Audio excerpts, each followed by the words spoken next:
विदेशवासियों को राधे राधे। सभी को मंगल हो।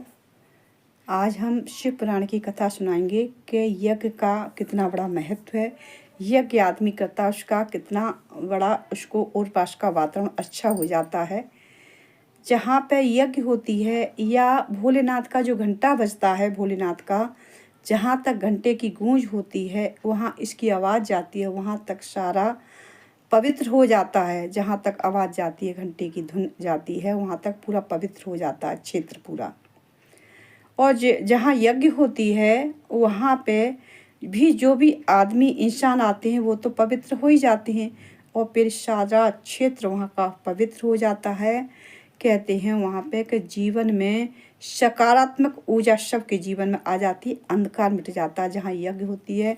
यज्ञ का बहुत बड़ा महत्व है, चाहे किसी की यज्ञ भोलेनाथ की हो या भगवती माँ की हो या सप्ताह यज्ञ हो या रामायण यज्ञ हो या श्रीमद् भागवत यज्ञ हो या गायत्री यज्ञ हो, कोई भी यज्ञ हो या सत्यनारायण भगवान का यज्ञ हो, छोटी बड़ी सब यज्ञ होती हैं, उनको यज्ञ माना जाता है। बहुत पवित्र जीवन में सकारात्मक ऊर्जा जाती है, सारे दुखों का नाश हो जाता है। सभी चीज़ें समय पे जब कोई चीज़ करा दी जाती है तो कहते नहीं है करे उसके संकट दूर हो गए, हकीकत में संकट दूर हो जाते हैं।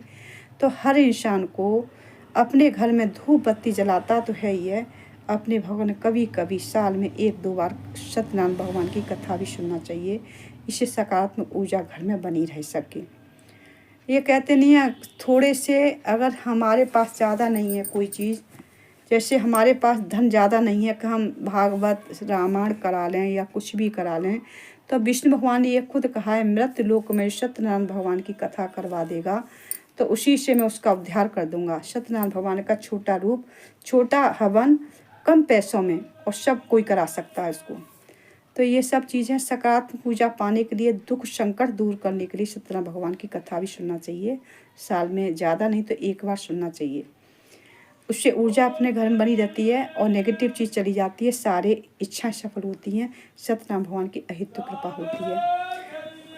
तो ये छोटी छोटी चीज़ों पर ध्यान, हवन का जैसे हवन होता है, हवन की सुगंध कितनी सुंदर लगती है।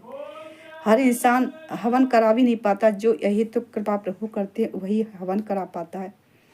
तो ये छोटी छोटी चीज़ें बहुत बड़ा फर्क पड़ता है शरीर पे, और धन आने के लिए विपत्तियां दूर हो जाती हैं और सारी मनोकामना पूरी होती हैं, जीवन सफल हो जाता है, सकारात्मक ऊर्जा भर जाती है, रोगों का नाश होता है। छोटी छोटी यज्ञ भी कराते रहना चाहिए सभी को। राधे राधे। सब्सक्राइब, लाइक भी, फॉलोअर बढ़ाते रहें, कमेंट